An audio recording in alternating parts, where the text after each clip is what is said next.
vocês viram aí o vídeo e agora vamos ouvir a opinião do nosso especialista.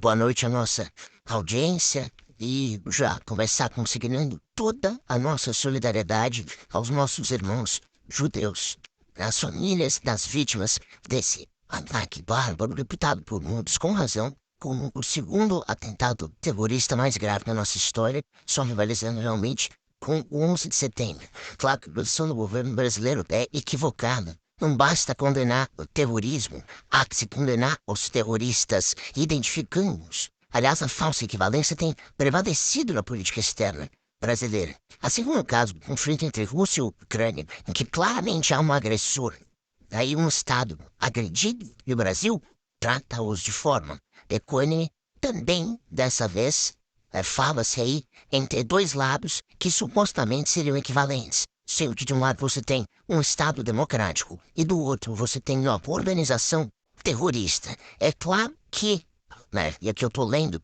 manchetes da imprensa nacional, especialmente a Gazeta do Povo, aspas, considerada organização terrorista, Hamas parabenizou Lula por eleição em 2022. Na época, Bazinhaem, membro do Burô Político do Hamas, chamou Lula de lutador pela liberdade e considerou a sua eleição uma vitória para todos os povos oprimidos ao redor do mundo, particularmente o povo palestino, pois ele é conhecido por seu forte e contínuo apoio aos palestinos em todos os fóruns internacionais. Que orgulho para a nação brasileira ter seu presidente elogiado por um líder de organização terrorista que ataca um aliado do Brasil, como fez agora.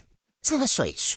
A gente tem que olhar essas questões do ponto de vista geopolítico. Por que o governo brasileiro se recusa a nomear o Hamas e condenar o Hamas? Será por causa do apoio do Irã? O Irã que recentemente foi convidado a entrar nos BRICS?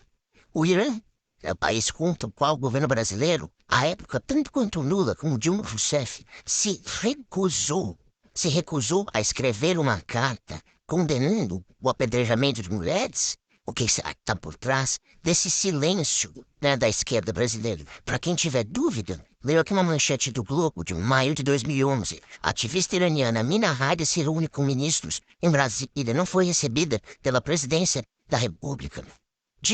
Vejam o que ela disse. Acho que esse governo não aceita isso, o apedrejamento de mulheres. Há uma diferença, na minha opinião, entre os dois governos. A presidente Dilma, pelo menos, já disse que o apedrejamento é uma barbárie, e isso é muito importante, e difere do posicionamento do presidente Lula.